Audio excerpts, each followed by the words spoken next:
I cannot and will not follow you, even if you're a pope. He is not a member of the Assyrian Church of the East. He completely forbid him from entering into any of our churches. But there is nothing mentioned, if he's a clergyman, let him be deposed from the church. Siguro kilala na ninyo siya. Ang pangalan niya nagpakilala na Bishop Marmaric Emmanuel. At siya daw ay bahagi sa tinatawag na simbahan ng Assyrian Church of the East. At pinag-iinitan siya sa Islam, lalo na sa mga extremist.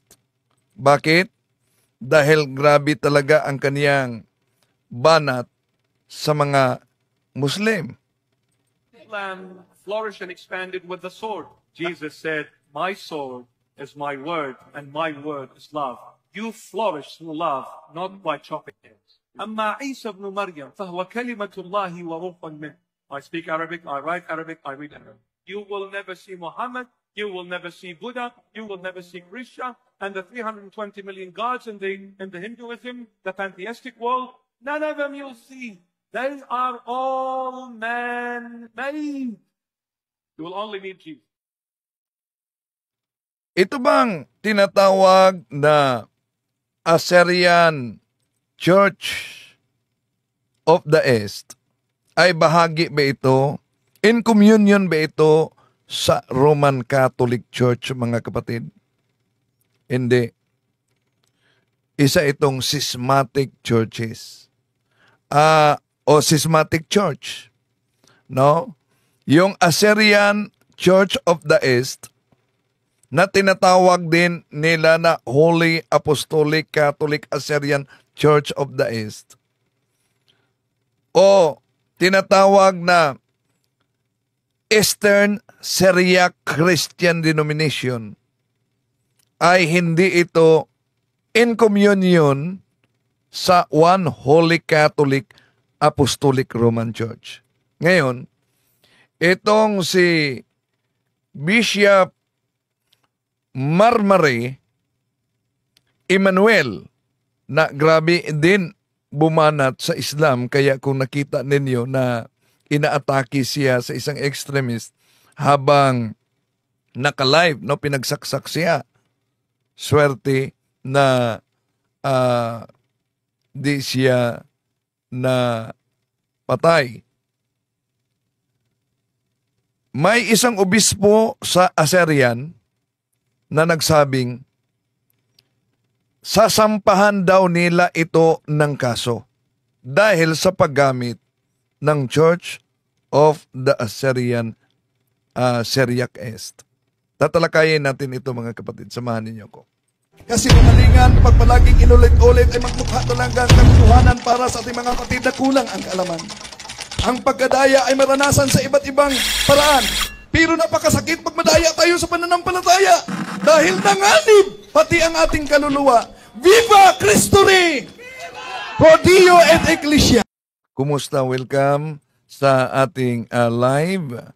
At kung bago ka lang, mga kapatid, inanyayahan natin, huwag kalimutan na pindutin ang like sa ating live at huwag din kalimutan na mag-subscribe at pindutin ang bell button para updated kayo, mag-comment at i-share ninyo. No.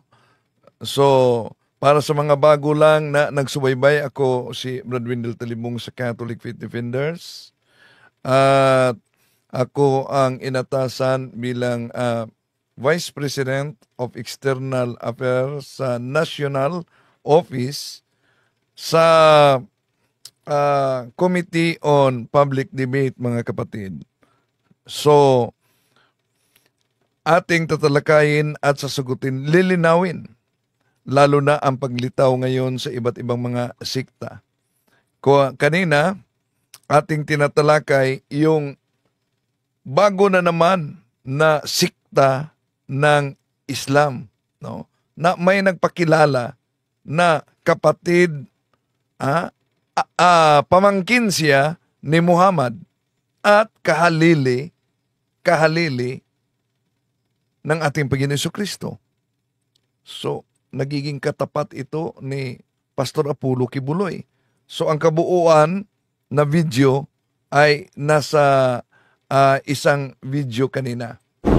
May ang nakapansin at nag-viral ang isang lumitaw na lalaki na ang kanyang kwento ay mahirap paniniwalaan. Nagpakilala siya na tunay na pinuno ng mga Kristiyano at mga Muslim. And there has never been a man in history who claimed to be that comforter, except the best of all prophets, the master of mankind, Muhammad Rasulullah sallallahu alayhi wa alihi wa sallam.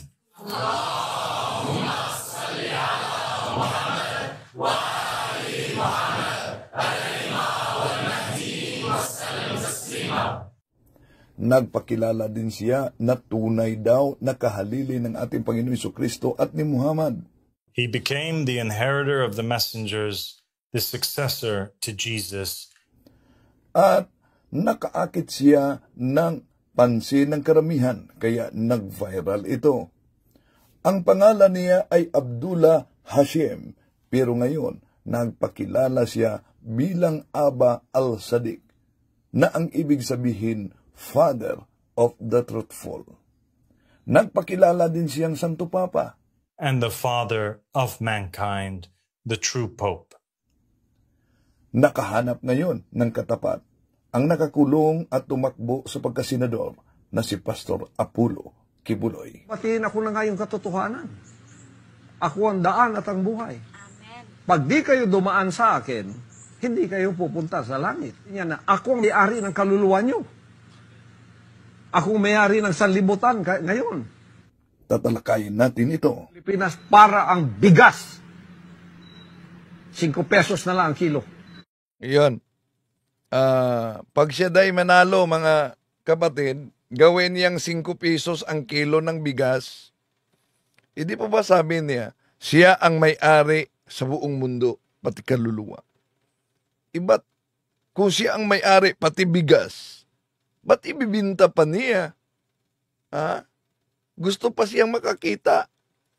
Maniniwala kaya kayo na pag siya'y manalo, gawin niyang 5 pesos daw ang kilo ng bigas? Sige, pwede kayong mag-comment diyan mga kapatid. Anong reaksyon ninyo sa pahayag ni Pastor Apollo Kibuloy na gawin niyang 5 pesos ang kilo ng bigas? Okay, acknowledge muna natin ang mga pumasok ngayon. No?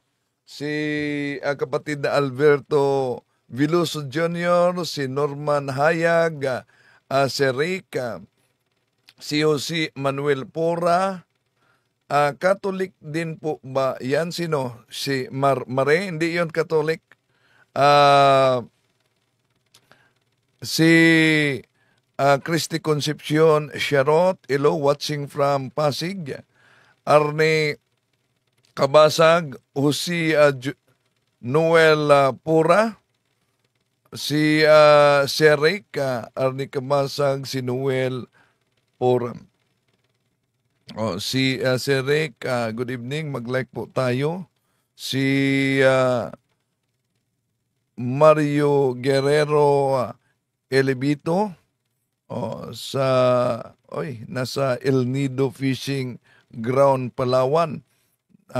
Nandyan sila sa fishing boat nila. Ingat kayo dyan, kapatid.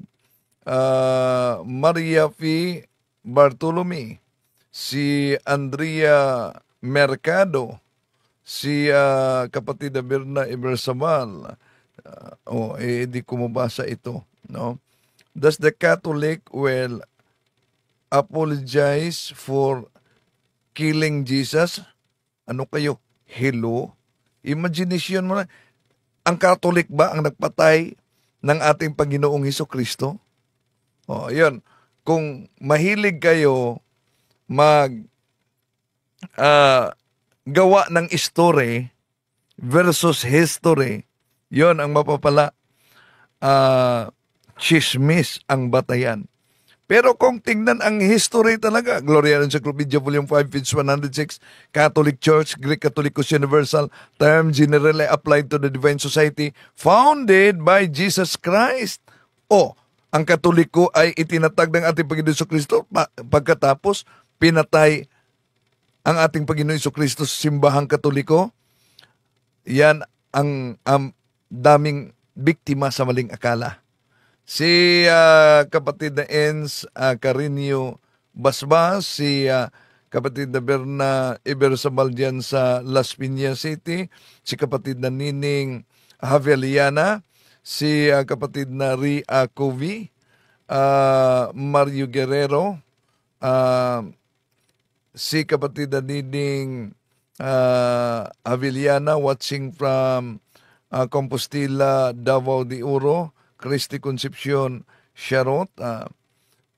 Hindi po ako naniniwala ni Kibuloy na ang bigas ay magiging 5 pesos na ang kilo. Si Wilfredo Lopez, no to Kibuloy. Si Mamay Santa. Good evening, Bro Windel at sa mga kapatid sa pananampalataya. Si Edgardo Galyado dyan sa Baybay City. Si Angelos Domini watching from Tagaytay. Si Amigo Music TV. Si Serik, sekreto po yan, Bro Windel, yung nag-comment na kung nag-apologize daw ang Katoliko pagpatay ni sekreto po yan, Bro Windel, ang comment na kung nag-apologize daw ang Katoliko sa pagpatay kay Jesus. Okay, sisilipin natin sa pananampalataya at katwiran. Sila ngayon na pumasok. Si Bro Chris Usol, hello. Bro Chris, kumusta kayo dyan sa Davao? Si Bro Ramon Kagas, kumusta kayo dyan sa labas ng bansa? Si kapatid na Danilo Payo Tumaraw, CFD. Meron din siyang channel. Yan natin, si Tuni. Si John Allen. Si Roy Mark Ganyeti. Si Glomi Realme. Emelda Rolion Kada Mazo, si Gloni Realme, si kapatid na Danilo Payo Tumaraw, history versus story. Yon. Okay.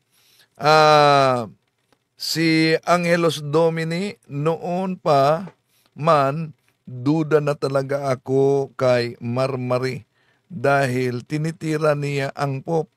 Yes, tinitira niya sa Tupapa, tinitira niya ang simbahang Katoliko.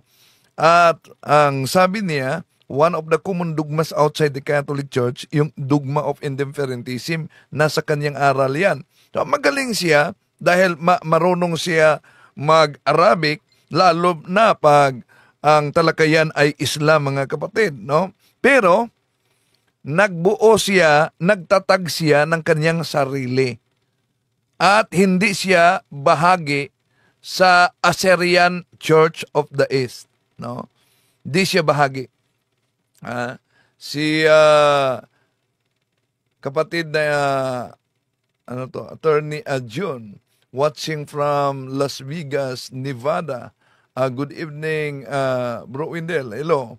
Si kapatid na Mary Manato, si Nancy Valenzuela, si Mario Guerrero Elibito. Bro Windel, kandidato sa pagka-senador na Katoliko kay iyang ang ibubuto ko. Si Serek, sekreto, ano pangalan ng sikta mo? Sekreto. Ano pangalan sikta? Si Big All Good po, Bro Windel, from Baras Rizal, lakas tama ni Kibuloy. 5 piso lamang ang bigas. Tinapay nga, 50 na. Bigas pa kaya? Basta yon ang sabi ni Kibuloy, ha? Oh, gawin niyang 5 piso ang kilo ng bigas. Pero di kaya mangyari yung malawakang solicitation. Si Amigo Music TV, diyan sa Bato, Leyte, si Sixtus Junior Sarmiento sa Ave Maria, Gracia Plena Dominus Tecum, Benedicta et mulieribus et benedictus fructos, si Jelay Tilan from Spain, hello kapatid. Si Baldo, daming naninira sa Catholic, nakita ko sa video ni Rasid. Sino Rasid? Indasan? Watching from Aklan. Shout out. Oy, si Bro Rasid, no? Meron kaming di natuloy na debate. So, hope na magka-communicate kami ni Bro Rasid Indasan. Gawin natin yung debate doon sa Tagbilaran City. No? At dahil paulit-ulit na yung gusto niyang Trinity, nakaharap ko na si maggawa tayo ng bagong paksa na naman. Patunayan niyo na si Muhammad ay talagang tunay na propeta. Yun ang doktrina ng Islam. Patunayan niyo na si Muhammad ay talagang propeta ng Diyos, tutulan ko yan. No? So, si Silvestre Ed Dalig, good evening Bro Windel, watching from Bohol. Elmer, naku, marapit na ang eleksyon sa Pilipinas, mga kapatid. Malapit na din ang Papal Conclave. Panalangin po natin, no? So, Mamay Santa, kumusta kayo? Sa inyo, malakas ba ang pamimili ng boto? Ha? O kayo na nagsubaybay ngayon, nakatanggap na ba kayo? Nako, ha? Si Mamay, sabi niya, praying for the peaceful election. Diyan po sa inyo, Bro Windel, watching from Tracy, California. Salamat kapatid. No? Si Sir Rick, puhunan sa pagbili ng 1 kilong palay ay 17 pesos. Bigas ni Kibuloy, 5 pesos lang. Yan. Marami namang pira si Pastor Kibuloy, basta lalaganap lang yung solicitation, di ba? Okay. So, malapit na. Ibuboto ba niya si Pastor Apollo Kibuloy?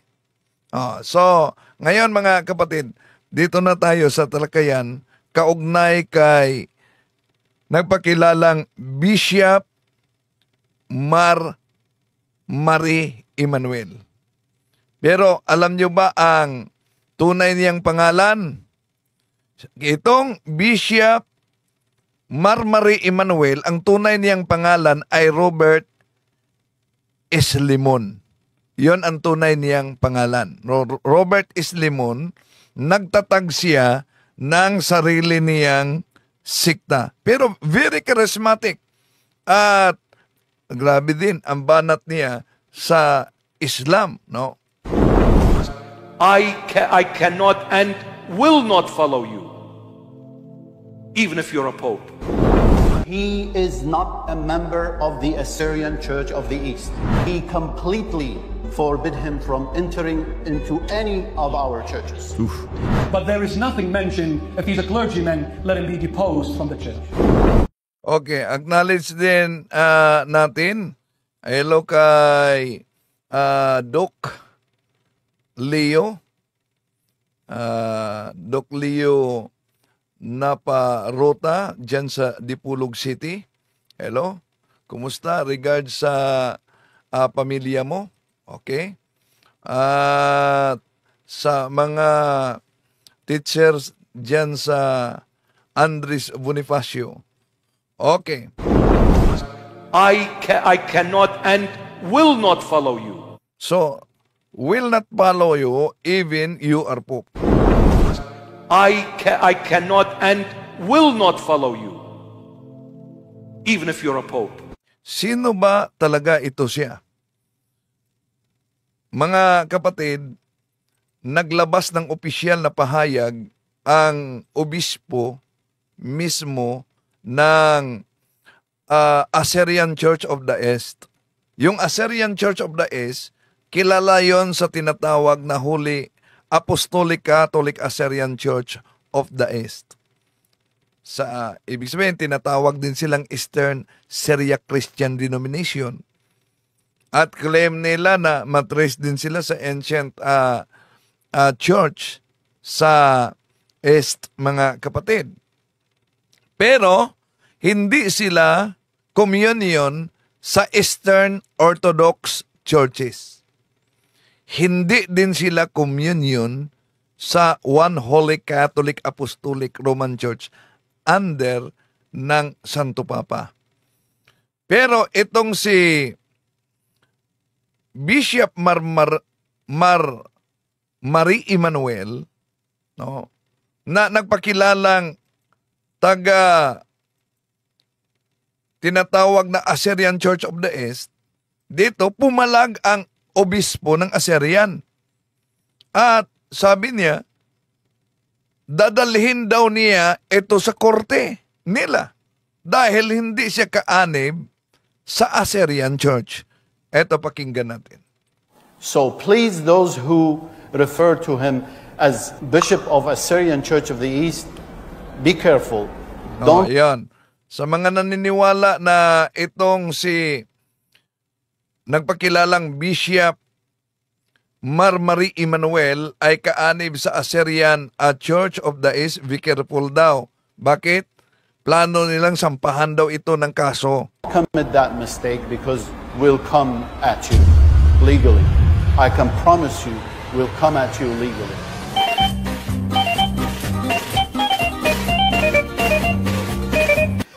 I have no habit of talking about people, but only I talk when I see someone talking ill about Christianity. This man, his name is, he calls himself Mar Mary, but his name is Robert Schliemon. So, ang tunay niyang pangalan, Robert Schliemon. He is not a member of the Assyrian Church of the East. Yan ang pahayag ng obispo ng Assyrian Church of the East. Ulitin ko yung Assyrian Church of the East, hindi siya bahagi sa Roman Catholic Church, hindi din siya bahagi sa Orthodox Church. He's never been member of the Assyrian Church. At itong si Marie Emmanuel ay hindi din umano, although nagpakilala na Assyrian Church, bahagi sa Assyrian Church. Of the East, we do not recognize his teachings. So tinanggap ng Assyrian Church of the East ang mga aral dahil nagtatag pala ito ng kanyang sarili si nagpakilalang Bishop Emmanuel, Bishop Marie Emmanuel, na ang tunay na pangalan ay Robert Schliemon. We completely forbid him from entering into any of our churches. So di siya, so ibig sabihin excommunicated siya, no? Acknowledge natin ang mga pumasok, Severino Villaro diyan sa Southern Leyte, Gina Alcera, hello kapatid, si Fachi Sabal Jorige, diyan sa City of Baguio. So tuloy natin mga kapatid. He was ordained by the ancient Church of the East by Metropolitan Mariaku. So, na-ordain siya sa naturang obispo. Then he was defrogged. Defraud siya. Ibig sabihin, mga kapatid, suspended siya. No? Di natin alam. Ano kaya ang kaso nito? It means he was suspended from his church. Now he doesn't belong to no church. So, di na siya bahagi sa anumang simbahan. Di na siya bahagi. So, acknowledge natin si P. Adyuhang. Good evening, Bro Windel, at sa lahat ng mga CFD team in the world. Thank you very much sa mga aral na natutunan. Very inspiring talk tungkol sa pananampalataya ng simbahang Katoliko. God bless. Okay, tuloy natin mga kapatid. It came to my attention, he used the word Holy Apostolic Catholic Assyrian Church of the East. Yan. Ginamit na umano ni nagpakilalang Bishop Marmari Emmanuel ang kanilang simbahan. Immediately when I saw that, we sent him a letter through our lawyers. We said, hey, be careful. You do not belong to this church. You cannot use this church. So, nagpadala siya ng sulat sa abogado. Hello kay kapatid na Gina, kapatid na Romeo Raya. No? Nagpadala siya at may babala sila na itong si Robert na nagpakilalang Bishop Marmari Emmanuel ay hindi bahagi sa kanilang simbahan. Now let's see what he's going to say here. I just want to hold the baby Jesus.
Tried to lower Christianity to unbelievable level that has never happened in the 2,000 years of history of Christianity. You talk about him in this way, that he wants to pinch him, to make him cry. This description of the child is abhorrent. It's just unacceptable in today's society. No one even can pinch a child to make him cry. You'll be arrested of abuse. But for him, it doesn't matter. He wants this child, this Christ, God, to make him cry. But the worst of all, he says, even if I go to hell, it doesn't matter. He spoke about hell as if he's going to a picnic. It's all right, let me go to hell. Do you know what hell is? The question, I have this question for this gentleman. Have you went to school? Have you went to a university? Are you graduated by a diploma even? O kaya di basta-basta, no? Ang impyerno, mga kapatid, real. At ang pagpunta doon ay sarili mong kagustuhan dahil sa ginawa mo. Kaya di pwedeng magiging joke lang tulad sa ginawa ni dating Pangulong Rodrigo Duterte na gusto siyang pupunta sa impyerno at gusto niyang dalhin ang mga taga-suporta niya doon sa impyerno. Di basta-basta, lalo na isang pinuno sa isang bansa nagpahayag ng ganyan. Of theology, anything, because I can assure you, someone who studied theology, someone who studied Christianity would not dare to say these words about baby Jesus. What do you mean that I can wash him when he does his? Why have you ever heard someone in these old books speaking about Christ in these terminologies? None. This is how Satan wants you to think, is to lower Christ to a level that is just, he's just nothing. He's a human being. This is the description this gentleman is giving to this consuming fire, to this rock, to this lion of Zion. To lower him to these degrees that you want to hold him and pinch him and his fat. How do you know that he was fat? Some people, they preach sensitive issues in your heart to make you feel and say, oh, he's exactly talking about the way I feel. Paul spoke about them. He said they will come to you with words of blessings. But be careful. They are serving their tummies. It means they are making money off you. Di lang yan. Kahit si San Pedro mismo sa ikalawang Pedro, Kapitulo 2, versikulo 3 hanggang 5. Poor thing.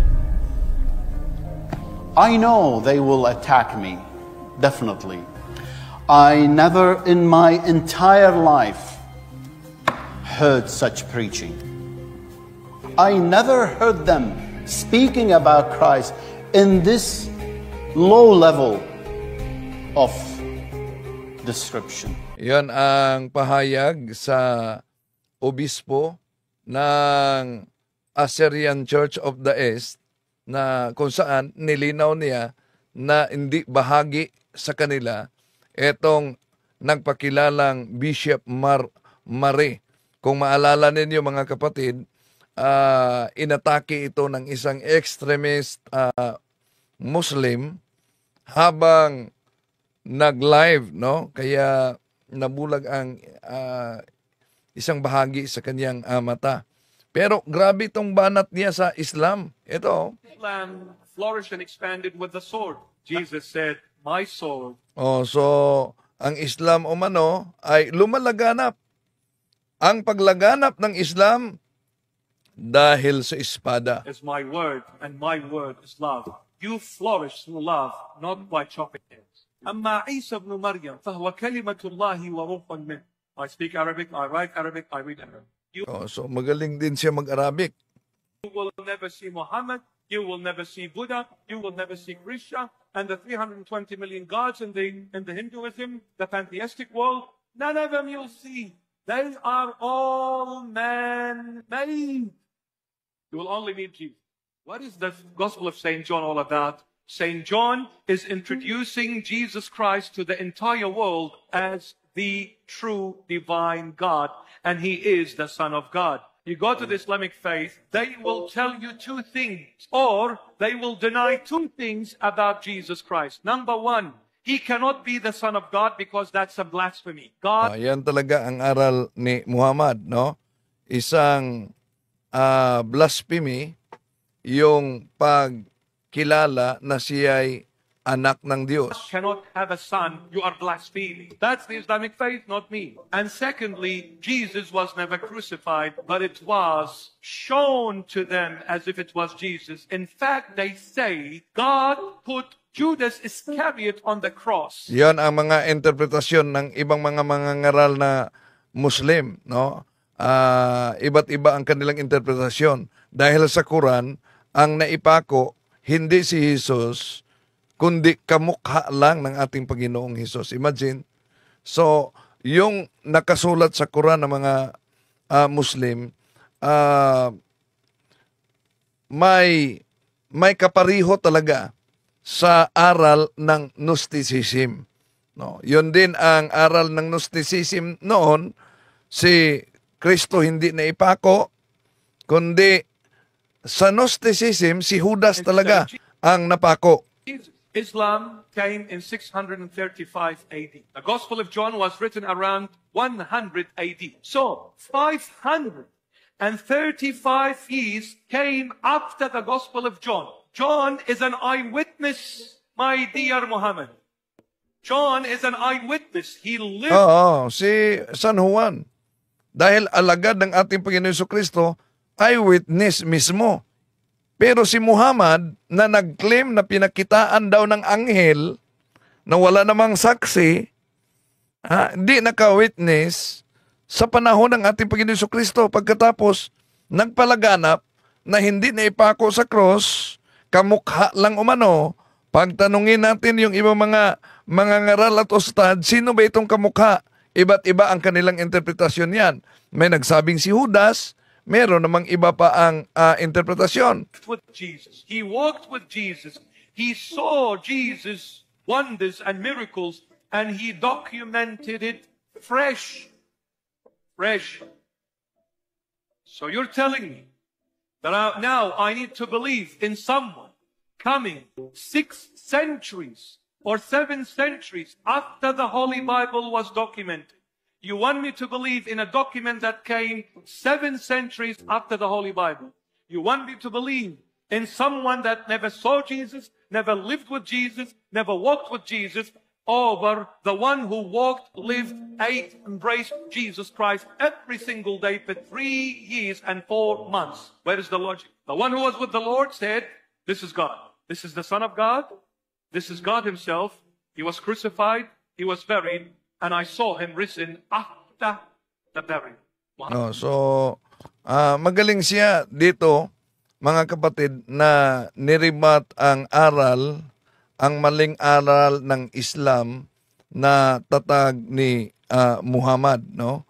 Na para sa kanila, di naipako sa cross ang ating Panginoon Jesucristo. Ano bang argumento nila na di naipako sa cross ang ating Panginoon Jesucristo? Pero may aklat ako, kaya nga sa debate natin sa Muslim, dito nahirapan silang ipaliwanag itong aklat nila mismo. Bakit? Ano ba ang nakasulat sa kanilang aklat? Ito, sa aklat ng mga Muslim, page 91 ni Shaykh Abdul Handi, ito ang mabasa. Ang doktrina ng pagtubos at kasaysayan ng Espiritu ng Diyos, ang Mesiyas, si Jesus, upang sa gayon ay mabatid ang tunay na kasaysayan ni Hesus Kristo na may kinalaman tungkol sa kaniyang pagkapako sa cross, pagkamatay sa loob ng 3 araw, at pagkabuhay muli. Yon. Kaya nga sa cross-examination natin sa debate noon sa Muslim, makita ninyo dyan mga kapatid ang mga video sa debate natin sa mga Muslim. No? Yan. Nahirapan talagang ipaliwanag nila yung nakasulat mismo. Sandali, Abro Windel, maiba ako sa topic. Dabis na ginawa ni PBBM yung pinakonsecrate niya ang Pilipinas sa Birhen Guadalupe. Unti-unti nang nahuli ang mga masasama sa gobyerno. Totoo, pinakonsecrate niya. Pero sana itong laganap na vote buying at grabing korupsyon ay maaksyonan din ito. Okay? Kapatid, no? Mas sana maaksyonan din itong grabe talaga ang laganap na vote buying. So, grabe. Malapit na ang eleksyon. Oh. At grabing korupsyon. Grabe talaga. Oh. Okay. Na-action na naman, unti-unting nahuli itong mga malalaking isda, no, sa ulat. At yung ongoing na operasyon laban sa droga, dami ding nahuli. Tuloy natin. Pero, sana ma-aksyonan itong problema sa korupsyon. Grabe talaga. Problema sa vote buying. So, malapit na magdesisyon ang Haring Bayan sa eleksyon. Sana magdesisyon kayo di dahil sa pera na natanggap ninyo. Kung maaari, huwag niyong tanggapin. No? Huwag niyong tanggapin. Huwag niyong tanggapin. Dahil bahagi kayo sa korupsyon. Pagtatanggapin ninyo yan. Lalo na ang mga sinabi ng karamihan, tanggapin ang pera, iboto ang konsoran, yung nagustuhan. Oh. So, bahagi pa rin kayo sa korupsyon. Kung yan ang argumento ninyo sa mga kapatid, gusto ko lang ipaabot yan. Tuloy natin. Muhammad came in 635 and he said, he is not the Son of God, he is just a prophet. He was never crucified. In fact, Judas Iscariot was placed by God to deceive the Jews. Hail Green. They come, they accept Jesus, but as a prophet only. They accept Jesus, not crucified. They accept Jesus, not as the Son of God. They accept Jesus, definitely not God. So what have you left with Jesus? You take the cross away, you take the Son of God away from him, and you take the divine from him. Is a prophet? Prophet for what? Those who wrote the Holy Bible. Alam nyo, ang argumento ng mga Muslim, kung bakit mga kapatid, ang argumento nila, alam nyo, bakit ang ating Panginoon Jesucristo din na ipako sa cross daw? Dahil gumagamit din sila ng talata sa Biblia, at lalo na yung Biblia na salin ng Protestante, yung ang salita ng Diyos, dahil ang nakasulat kasi ay ito, sa Gawa Kapitulo 5, versikulo 30. Ang Diyos ng ating mga ninuno, ang nagbangon kay Jesus, na inyong pinatay sa pagbitin ninyo sa Kanya sa puno. Iyon. Ang argumento ng mga balik Islam at mga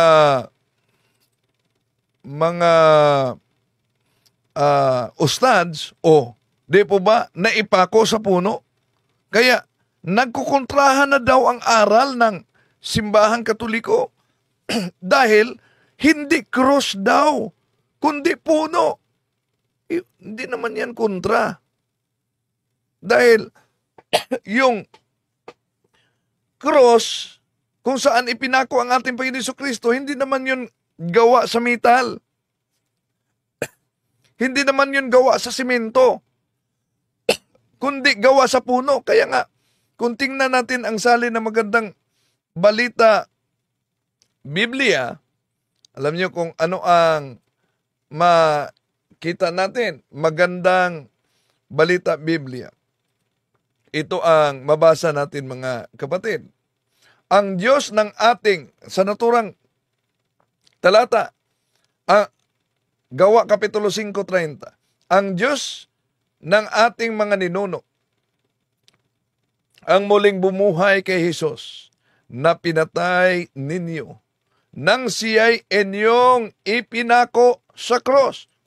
Yung puno na binanggit, walang pagkakaiba yan. Hindi yan kontra sa sinabing ipinako sa cross. Now, kung tingnan natin, dahil ang cross gawa talaga sa puno. Gawa Kapitulo 10, versikulo 39, ito mabasa natin. Mga saksi kami sa lahat ng mga bagay na ginawa niya sa lupain ng mga Hudiyo at sa Jerusalem. pinatay nila siya sa pamamagitan ng pagbitin sa kahoy. O, kahoy. So, alang naman kung ang cross ay gawa yon sa simento. Hindi naman. Kaya, di yan kontra, mga kapatid. At nalilito ang mga Muslim, lalo na ang mga balik Islam, sa sinasabi sa Gawa Kapitulo 5, versikulo 30, na ang ating Panginoon Jesucristo ay pinatay sa pamamagitan ng pagbitin sa puno. Oh. Pero alam nyo ba, yun po'y tinatawag na figure of speech. Yun ang tinatawag na idiomatic expression o kawikaan. Noong unang siglo kasi, mga mahal na kapatid, ang kahulugan ng pagbitin sa puno ay katulad sa pagpako sa cross yan. No? So, ibig sabihin, yon ang tinatawag na figure of speech. Idiomatic expression o kaya'y kawikaan. No? Ang cross, gawa sa kahoy. So kung gawa sa kahoy, galing sa puno. So kapag sinabing punong kahoy, cross yon. Cross na kahoy ang tinutukoy. Hindi metal, hindi simento. Ang pagbitin, tungkol yun sa pagpako. Pagpako, gamit ang cross, na ang cross ay gawa sa kahoy. Oh. Kaya, walang kontrahan yan. So, ang pagpapako ay isang paraan ng pagbibitin. Kaya, kung ipako sa cross, ang Panginoong Jesucristo, yon ang sinabi sa Biblia, ibinitin siya sa puno. Yun ang tinatawag na figure of speech na paggamit. Pero ginamit nila yan, mga kapatid, ginamit nila para ipakita na nagkukontrahan daw. Dahil sa Galatia Kapitulo 3, versikulo 13, itinutumbas diyan ang pagpako sa cross sa pagbitin sa puno na binanggit din sa Deuteronomio Kapitulo 21, versikulo 13. Ito ang mabasa natin sa Galatia Kapitulo 3, versikulo 13, mga kapatid. Sa sumpa ng kautusan ay tinubos tayo ni Kristo na naging sumpa na ang atin sapagkat nakasulat. Sinusumpa ang bawat binibitay sa punong kahoy. Yon, sinusumpa ang binibitay sa punong kahoy. Sa original na Greek, ang salita kasi na puno, mga kapatid, ay sulon. So, ginagamit yan na pantukoy sa cross. Yun ang hula sa Deuteronomio Kapitulo 21, versikulo 31. Pero, para sa kanila, yun talaga, nagkukontrahan, walang kontrahan, kundi ang kanilang pag-unawa lamang ang napakalayo talaga. So, ituloy muna natin ito. Both Old and New Testament are over 40 writers. It took a time frame of about 1,600 years to write the entire Holy Bible. 1,600 years to write the entire Holy Bible. The entire authors, the entire writers, I should say, the entire... So, ang pagkanunay sa Bible, produkto yan sa simbahan Katoliko. Ang paghati sa chapters and verses, produkto yan sa simbahan Katoliko. Kaya ang Biblia, mga kapatid, ay produkto sa tunay na iglesia. Ngunit ang iba't ibang mga iglesia na tatag lamang ng tao ay produkto sa maling interpretasyon sa Biblia. writers. different level of education, different background, different times, different countries, all of them wrote the same thing, that Jesus Christ is the one and only. He is the Savior, He is the Messiah, meaning God, and He was crucified, and He's going to rise from the dead, and whoever accepts Him shall be saved forever. And 12 apostles, they hugged Him every day. They walked with Him. They lived with Him. They documented everything that they saw. You want me to deny all this and believe in someone that came 6 centuries later? Did you know the Quran was written 200 years after Muhammad? I'm not talking about, not attacking, but I'm just quoting what they say. In the Islamic book, his name is Isa. Isa in Arabic derives from the Greek word Isos, which is Jesus, which is Yeshua in Hebrew, which is Ishaq in Aramaic. So Isa in Arabic is taken from the Greek word Isos, Jesus, Yeshua. But that Isa in the Quran is not the Jesus of the Bible. They've got nothing to do with one another, please. Nothing to do. Yan. Ang Jesus sa Quran ay hindi ang Jesus sa Biblia. Ang Allah ng mga Muslim ay hindi ang Trinity ng simbahang Katoliko. So, eto, kaya uminit dito ang mga extremist na Muslim. So, nakita siguro niyo sa video, inaatake siya habang naka-live. Dinagsaksak siya. Pero, swerte siya, di napuruhan. No? At nilinaw dito sa isang obispo ng Assyrian na hindi siya kaanib. Nagtatag pala itong si Bishop Marmare Emmanuel ng kanyang sarili. May mga nagtanong kanina sa pananampalataya at sa ating Facebook. Tingnan muna natin. Tingnan muna natin. Okay. So, pwede kayong maglatag ng katanungan bago tayo magtapos, mga kapatid. Sandali. Sino ba yung nagtanong? Ito. Ito. Si Bro Romel Calvadores. Ang tanong niya dito, Bro Windel. Sandali. Balik muna. Bro Windel, lang ko. Kapag ang isang parish priest, pagbawalan niya ang mga practicing Catholic parishioners sa paggamit ng holy and exercise oil. Holy, saan yun? Ito, balik natin. Holy and exercise water. Holy and exercise, salt siguro. Nagkasala ba ng sin of disobedience ang mga practicing Catholic parishioners na gumagamit pa rin ng holy exercise water and salt? Okay, ito ang sagot. Hindi naman nagkasala. So, kung ginagamit din yun, bakit? Dahil alam nyo, ang holy and exercise, sandali, ito pala, hindi ko napakita. Ang holy and exercise salt, sacramentals yan ng simbahang Katoliko, at ang sacramentals ay gift from the church. Ito ang sabi ni, pero ang daming mga pari talaga, totoo na, dahil wala yan, hindi kasi yan itinuturo sa seminaryo, no?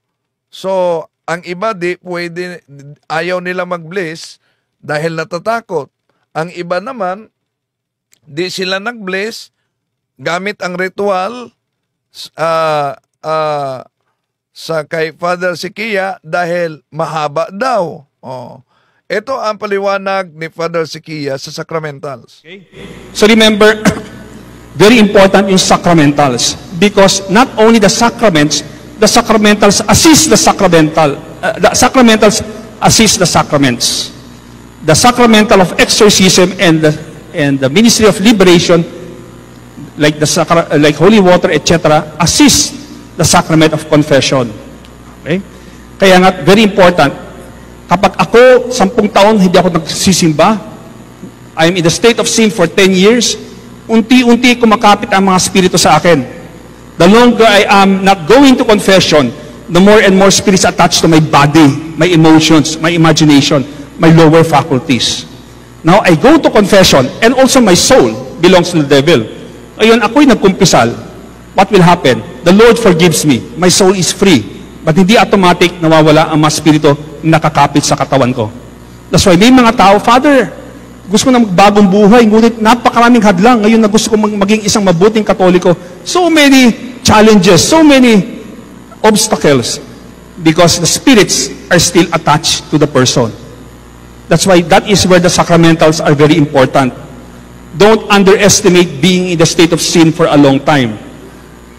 That's why kaya nga kapag binibinyagan ang isang bata, di ba dapat kapag nabinyagan ang isang bata, dapat pure na.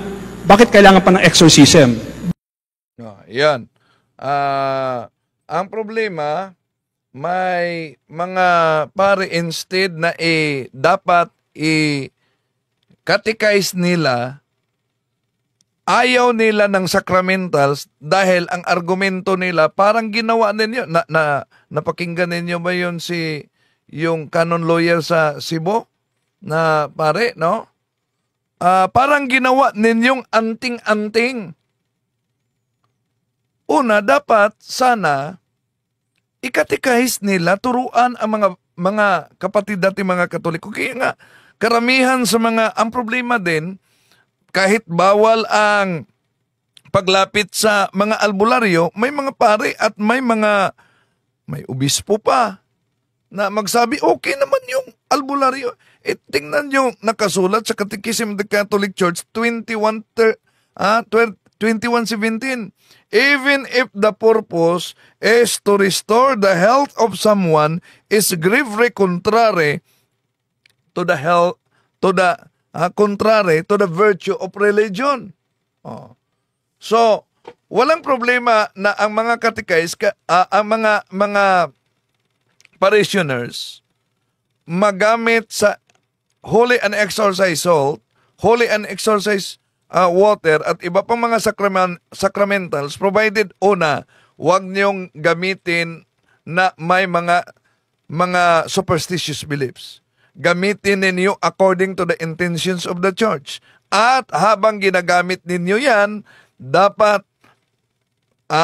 magiging epektibo lang yan sa buhay ng isang Katoliko sa kondisyon. Meron tayong proper faith, proper disposition of morality, and a state of grace. Okay? So, maglatag kayo ng tanong. Si Fake naman talaga yan siya. Sabi ni, magaling lang siya magsalita. Walang pagkakaiba ni Kibuloy, di ba? Magaling naman si Kibuloy mangaral. Daming napaniwala ni Kibuloy. Kahit si Felix Manalo. Magaling din siya. Gamit yung mga aklat Katoliko na pinagchap-chap. Meron pa ba mga katanungan diyan? Sandali tignan natin. So nasagot na natin yung tanong mo, Bro Romel Calvadores. No? Nasagot na natin. Nagpapanggap ng mga Katoliko, itanon sila sa news, kinakalat nila sa social media, hindi naman sila totoong pare. Okay. Even if I am Catholic, usually watch Bishop Emmanuel for my spiritual growth. He honors Blessed Virgin Mary.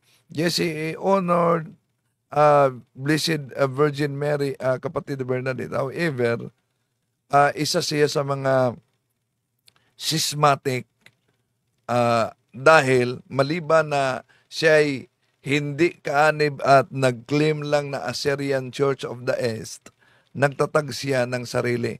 Napaka-istrikto talaga, no? Sa mga apostolis, 2 Juan Kapitulo 1, versikulo 10 hanggang 11. Okay? Si Romel Calvadores, sabi niya, ask ko lang po, nagkaroon ba ng sin? Ito, nasagot na natin yan. Nasagot na paulit-ulit pala niya. No. Hindi ko alam pero dapat libre dahil ang pagpaari naman sa mundo. Ang kangkibuloy siguro ito. Okay? So, wala namang katanungan. Wala nang katanungan dito. Tingnan natin sa pananampalataya sa YouTube. Sandali. Huwag masanay na bilhin ang buto dahil ang vote buying ay isa tayo sa korap na bansa dahil sa pera. Alam nyo ba ang Pilipinas? Isa sa mga napakahirap na bansa. Alam nyo yan? Ang Pilipinas ay isa sa napakahirap na bansa at maraming mahihirap pero maraming mayayaman na politiko. Yeah? Pero iwan ko kailan pa kaya matuto ang karamihan natin, mga kapatid. Si Christine Villarente, Bro Windel, ito bang si Bishop Marmari ay tanggap ng Catholic Church? Nagtatag siya ng sarili niya. Hindi siya bahagi sa Assyrian Church of the East, kaya sasampahan daw ng kaso. Conclave ay May 7. Yes. Pagdasal natin ang conclave, mga kapatid. So, wala kayong mga katanungan? Si Bro Brad Calix, dating pastor ito, mga kapatid. Meron din siyang channel, no? I-follow ninyo si Brad Calix. Marami kayong matutunan sa kanya talaga. Napagandang talakayan ni Bro Calix. Si Rick, Bro Windel, mahirap magkaisa ang Pilipino dahil iba-iba ang salita natin. Tama naman, iba-iba ang salita natin, pero kung meron talagang prinsipyo na bawat Pilipino'y manindigan, yun bang, kung kayo'y nakatanggap ng, dahil napaulat na naman, di ba, na mayroong shading at may bayad yung, may ibibigay na pera yon. So, dapat talaga, tingnan nyo muna yung picture, mga kapatid nating Katoliko, yung picture sa pamilya ninyo. Ito bang desisyon ninyo sa pagtanggap? Sa pagtanggap ninyo ng pera para sa eleksyon, nararapat ba yan para sa pamilya ninyo? Nararapat ba yang ipakain sa pamilya ninyo? Dapat mag-isip-isip kayo niyan. Kahit pa may mga pare na marinig natin, at tanggapin ninyo yan. Sundin nyo lang ang konsensya. Di pa rin yan pwede, mga kapatid. Bahagi pa rin kayo sa korupsyon.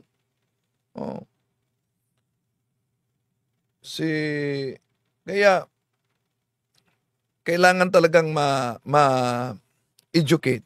No? Kailangan talagang ma-educate. Pero, walang bahala, mga kapatid, na may mga gustong maraming maghihirap dahil para sa panahon na malapit ng eleksyon, pipila sila sa pagtanggap ng pera sa vote buying.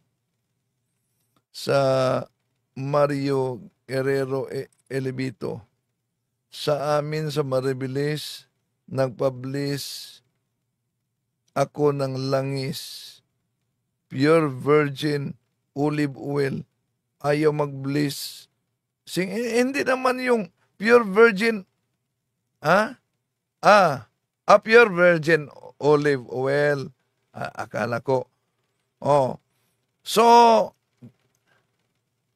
meron talagang ganyan na di talaga sila mag-bliss dahil una, di nila alam bakit kailangan talaga na merong ganyan. Bakit? Di naman yan tinuturo sa seminary. No? Kaya, punta na lang kayo sa mga exorcist. No? Kung mapansin ninyo, ang ating mga kapariang exorcist, meron pang ilang mga pari sa loob mismo ng simbahan na gustong makipag-away. No? Sa mga, di nila alam ang paghihirap sa mga exorcist. No? Si Gary TV25, ito sabi niya, dami talagang nagbigay pero hindi nila alam, mas mahirap pag nakuha ang tao sa lagay. Kaya walang asenso ang Pilipinas pag ganyan ang kasanayan. Iwan ko, kailan pa tayo magbago mga kapatid, no? Para sa totoong pagbabago talaga. No. Mahirap na kung ang mangimbabaw talaga yung interest ng politiko at hindi ang interest ng mga tao. Crusader, bubutuhin natin sa conclave si Cardinal Peter Turkson na world's first black pope. Hindi naman tayo pwedeng magbuto. Mga cardinals ang makabuto sa conclave. So, may surprise na mangyari. No, hope na ngayong 7 makapili sila. Sino? Sana. Nangangailangan tayong tulad ni Pope Benedict XVI na knowledge at tradisyon, ang talino at ang pagpahalaga sa tradisyon, at nangangailangan din tayo ng tulad ni Pope Francis. Yung reformation sa loob ng simbahan. Yung motto proprio niya, Vos estes lux mundi. Ano yon? Inatasan niya ang lahat ng mga obispo na kung may pare na involved sa sexual abuse, kailangan talagang i-report iyan ng obispo. At kung walang ginagawa ang obispo kaugnay niyan, kahit pa may iskandalo, kung siya'y i-report sa apostolic nuncio, may leha na mag-report sa apostolic nuncio. Ang apostolic nuncio mag-imbestiga. At kung maimbestiga ng apostolic nuncio na wala talagang ginawa ang naturang obispo, tatanggalin siya sa pagka-obispo. Yun ay bahagi sa reformisyon. Merong mga naibalik na sa pagkali na pare. Merong naibalik na sa kardinal mismo na ibalik sa pagkali. Merong kardinal na dahil sa korupsyon ay nasampahan ng kaso. Ganon talaga ang reformisyon sa pagsisikap ni Pope Francis.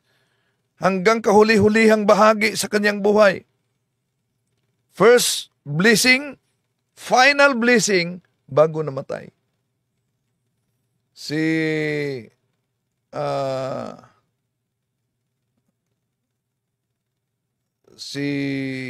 Crusader, tama ka Bro Wendell, sana butuhin nila sa conclave si Cardinal Peter Turkson, world's first black pope. Magaling si Turkson. Turkson, lalo na sa mga peace and order, no, na magiging mediator, pero sa tradisyon, hindi siya may pagka tinatawag na hindi siya conservative. Si Rick, ipanalangin natin na kalooban ng Espiritu Santo yung Pope na maibuto ng mga cardinals.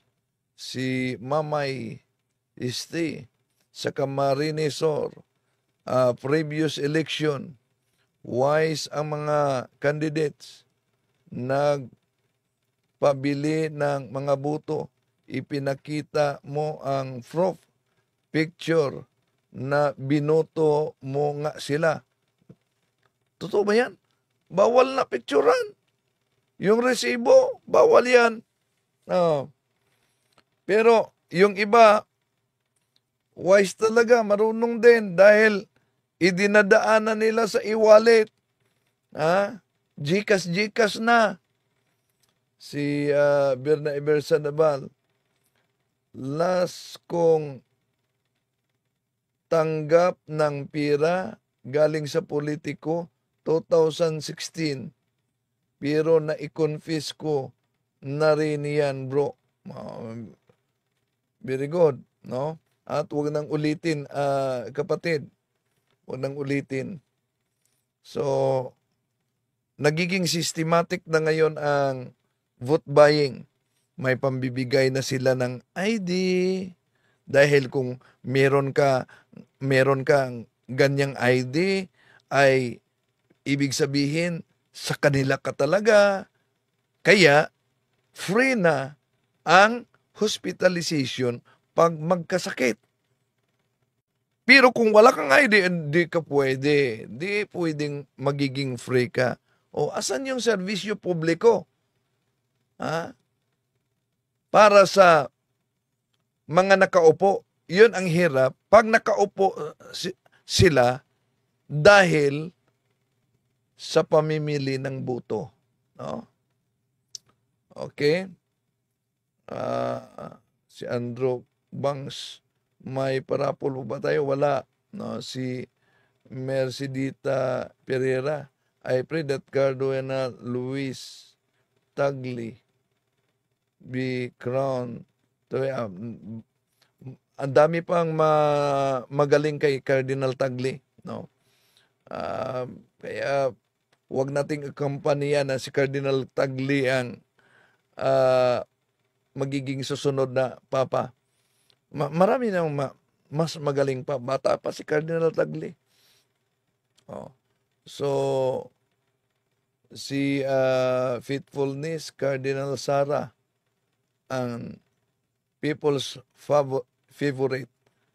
Ang problema lang, si Cardinal Sara, very conservative siya. Ang problema lang, maraming mga cardinals na hindi conservative.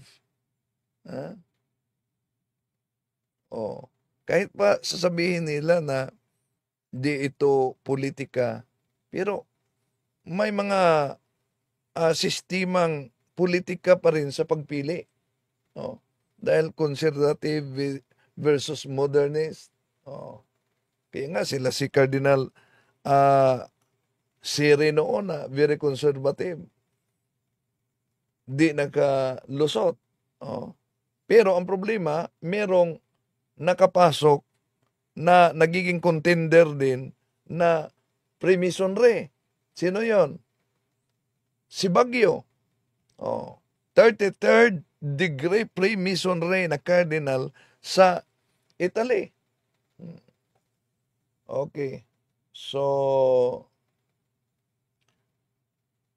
second in command si Cardinal Peter Turkson kay Pope Francis sa conclave nila dati. Si Mario Guerrero Elibito, tanong ko lang bro Wendell, dito sa Bataan, merong exorcist priest? Parang wala pa. si Rachel Borlat. Hello Bro Windel, magandang gabi sa lahat. Magandang gabi kapatid. No? Wala nang magtatanong. Wala na. Okay? So, maraming salamat sa inyong pagsubaybay mga kapatid. Ito yung lingkod, Brother Windel Talibong. Gary Pugs. Si Jesus mismo ang pumili kay St. Peter bilang unang papa. At ang dasal natin ngayon, nawa si Jesus pa rin ang masusunod sa gusto niyang magiging papa. Kahit ang ating Panginoong Jesucristo ang nagpili, pero tandaan natin, si San Pedro, no? Merong mga kahinaan. Merong kahinaan si San Pedro. Kaya di yan ikapagtataka mga kapatid na ganun talaga, bahagi yan sa simbahan. Kailan po uli magparapol? I-announce lang natin yan, mga kapatid. So maraming salamat sa inyong pagsubaybay. Hanggang sa muli, ito yung lingkod, Brother Windel Talibong. Mini Patri et Filii et Spiritus Sancti. Amen. At ipagdasal natin para sa darating na halalan dito sa ating bansa at para sa Papal Conclave. Maraming salamat. Hanggang sa muli.